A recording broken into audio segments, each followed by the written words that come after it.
NDA 161 സീറ്റുകളിലേക്ക് തങ്ങളുടെ seat നില വർദ്ധിപ്പിച്ചിരിക്കുന്ന India 77 സീറ്റുകളുമായി India സഖ്യം വളരെ പരിതാപകരമായ ഒരു സ്ഥിതിയിലാണ്. 2020 തെരഞ്ഞെടുപ്പിനേക്കാൾ മോശമായ സ്ഥിതിയിലാണ് ഇപ്പോൾ RJDയും കോൺഗ്രസും ഉൾപ്പെടുന്ന മഹാഗഠബന്ധൻ ഉള്ളത് എന്നുള്ളത് ശ്രദ്ധേയമാണ്. എന്തായാലും എക്സിറ്റ് പോൾ ഫലങ്ങളെപ്പോലും അതിശയിപ്പിക്കുന്ന എക്സിറ്റ് പോൾ ഫലങ്ങളിൽ പോലും ഇത്രയും ഹ്യൂജ് മാർജിൻ ഒരു എക്സിറ്റ് പോളുകളും NDA സഖ്യത്തിന് പ്രവചിച്ചിരുന്നില്ല. എക്സിറ്റ് പോളുകളെ തന്നെ അതിശയിപ്പിക്കുന്ന തരത്തിലുള്ള ഒരു പ്രകടനമാണ് അവിടെ NDA കാഴ്ചവെച്ചിട്ടുള്ളത്. ഏറ്റവും വലിയ ഒറ്റകക്ഷിയായി BJP മാറിയിരിക്കുന്നു എന്നുള്ളതാണ് ഏറ്റവും പ്രധാനപ്പെട്ട സംഗതി.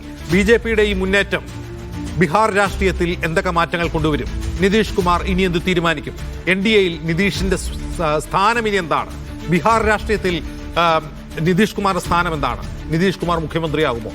അങ്ങനെ ആവാൻ, അങ്ങനെ ഒരു ക്ലെയിം ഉന്നയിക്കാൻ പോലുമുള്ള ഒരു അർഹത ഇപ്പോഴത്തെ ടാലിയിൽ JDUവിന് അവശേഷിക്കുന്നില്ല. കാരണം BJP ആണ് ഏറ്റവും വലിയ ഒറ്റക്കക്ഷി. മാത്രവുമല്ല, JDUവിനേക്കാൾ വളരെ മുന്നിലായ ഒരു സ്ഥാനത്ത് നിന്നുകൊണ്ട് BJP ഇനി നിതീഷിന്റെ ക്ലെയിംസിനെ, നിതീഷിന്റെ അവകാശവാദങ്ങളെ അംഗീകരിക്കുമോ എന്നുള്ളൊരു പ്രധാനപ്പെട്ട ചോദ്യം മുന്നിൽ നിൽക്കുന്നു. അതുമാത്രവുമല്ല, UP ഉൾപ്പെടെയുള്ള വലിയ സംസ്ഥാനങ്ങൾ കീഴടക്കിയ BJP ബീഹാറിൽ ഇതുവരെ BJP ഒരു പാർട്ടി എന്ന നിലയിൽ അവർക്ക് അധീശത്വം നിലനിർത്താൻ കഴിഞ്ഞിരുന്നില്ല.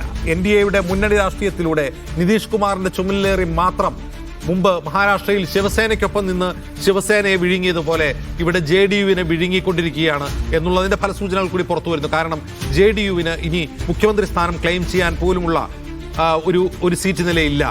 നേരത്തെയും JDU 2020-ലും JDU കുറഞ്ഞ സീറ്റുകളെ നേടിയിട്ടുള്ളൂവെങ്കിൽ പോലും അവർക്ക് BJPയെ സംബന്ധിച്ച് ഒരു ശക്തമായ പൊസിഷൻ ഉണ്ടായിരുന്നില്ല. പക്ഷേ ഇപ്പോൾ കുറെ കൂടി ശക്തമായ പൊസിഷൻ വരുന്നു. 100 അക്ക സംഖ്യ കടക്കുമോ BJP ബീഹാറിൽ? 3 അക്ക സംഖ്യ എന്ന ഒരു 100-ൽ കൂടുതൽ സീറ്റുകൾ BJP നേടുമോ? അത്രയും സീറ്റുകളിൽ ജയിക്കാൻ സാധിക്കുമോ? അല്ലെങ്കിൽ ഇതിലും മികച്ച ഒരു പ്രകടനത്തിലേക്ക് NDA സഖ്യം പോകുമോ? തുടങ്ങിയ ചോദ്യങ്ങൾ അവശേഷിക്കുകയാണ്. എന്തായാലും ബീഹാറിലെ തെരഞ്ഞെടുപ്പ് ഫലം ദേശീയ രാഷ്ട്രീയത്തിലേക്ക് കൂടി വ്യാപിക്കുന്ന ഒന്നായി മാറുകയാണ്. സുമോദ് ഉണ്ടെങ്കിൽ സുമോദ്, ഇപ്പോൾ നോക്കൂ, 162 സീറ്റുകളാണ്. ഇത് ഇനിയും വർദ്ധിക്കും.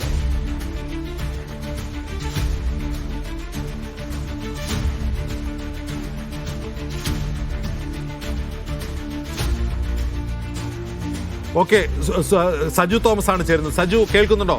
ഇനിയും വർദ്ധിക്കുമോ NDAയുടെ സീറ്റ് നില?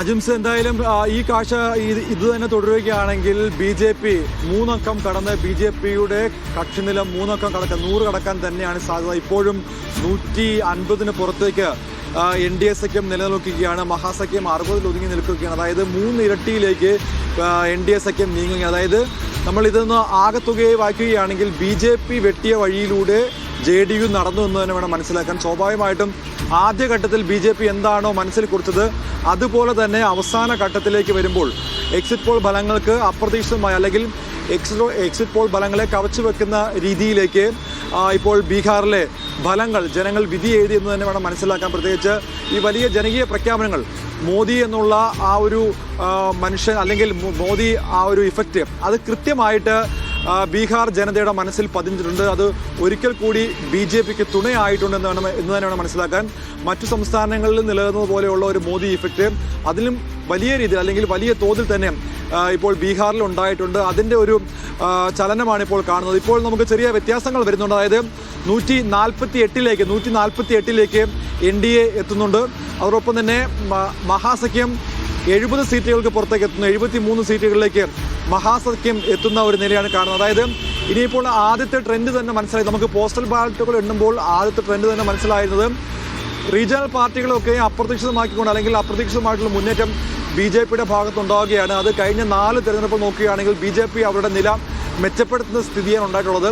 അത് ഈ തെരഞ്ഞെടുപ്പിലും കുറെ കൂടി അവർ വളർന്നിട്ടുണ്ട്. അതായത് കഴിഞ്ഞ തെരഞ്ഞെടുപ്പിൽ നിന്നും ഏകദേശം 20 സീറ്റുകൾ അധികമായിട്ട് BJPക്ക് നേടാനായിട്ടുണ്ട്. അത് അവസാന ഫലപ്രഖ്യാപനമാകുമ്പോൾ എന്തായാലും ഒരു വ്യക്തത, അല്ലെങ്കിൽ ഒരു കൃത്യത ഉണ്ടാകുമെന്നാണ് മനസ്സിലാക്കാൻ സാധിക്കുന്നത്. 231 സീറ്റുകളാണ് ഇപ്പോൾ എണ്ണിക്കൊണ്ടിരിക്കുന്നത്. അതിൽ 148 ആണ് ഇപ്പോൾ NDA സഖ്യം ലീഡ് ചെയ്യുന്നത്. 73-ലേക്ക് മഹാസഖ്യം എത്തിയിട്ടുണ്ട്. മഹാസഖ്യത്തിൽ പ്രത്യേകിച്ച് കോൺഗ്രസിന്റെ നില ഏറ്റവും പരിതാപകരമായിട്ട് തുടരുകയാണ്. കഴിഞ്ഞ തവണ 2020-ൽ 19 സീറ്റുകൾ 77 സീറ്റുകൾ മത്സരിച്ച് 19 സീറ്റുകൾ നേടിയെങ്കിൽ ഇത്തവണ 4 ഇടങ്ങളിൽ മാത്രമാണ് അല്പമെങ്കിലും ഒരു നില മെച്ചപ്പെടുത്താനായിട്ടുള്ളത്. എന്തായാലും വലിയ പരിതാപകരമായ അവസ്ഥയിലേക്ക് കോൺഗ്രസ് നീങ്ങിയിരിക്കുകയാണ്. പ്രത്യേകിച്ച് അടിത്തട്ടിൽ പാർട്ടിയില്ല എന്നുള്ളതിൻ്റെ ഏറ്റവും പ്രധാനപ്പെട്ട ഉദാഹരണമാണ് ബീഹാറിൽ കാണുന്നത്. രാഹുൽ ഗാന്ധി അവിടെ യാത്രകൾ നടത്തിയെങ്കിൽ പോലും അവിടെ കൃത്യമായിട്ട് രാഹുൽ ഗാന്ധി ഉയർത്തിയ ആരോപണങ്ങൾ ജനങ്ങളിലേക്ക് എത്തിയിട്ടില്ല. പ്രത്യേകിച്ച് വോട്ട് ചോരി ആരോപണങ്ങൾ, SIR-നെതിരായിട്ടുള്ള പ്രതിഷേധങ്ങളൊക്കെയും വലിയ റാലികളായിട്ടുണ്ട്. പക്ഷേ അതൊക്കെയും വോട്ടർമാരെ സ്വാധീനിച്ചിട്ടില്ല എന്ന് തന്നെ വേണം ഈ ഘട്ടത്തിൽ മനസ്സിലാക്കാൻ. അത് കൃത്യമായിട്ട് NDA വോട്ടാക്കി മാറ്റിയിട്ടുണ്ട്, അല്ലെങ്കിൽ BJP വോട്ടാക്കി മാറ്റിയിട്ടുണ്ട്. ആ പിടിച്ച വോട്ടുകൾ LJPയുടെയും അതോടൊപ്പം തന്നെ JDUവിൻ്റെ വോട്ടുകളാണ്.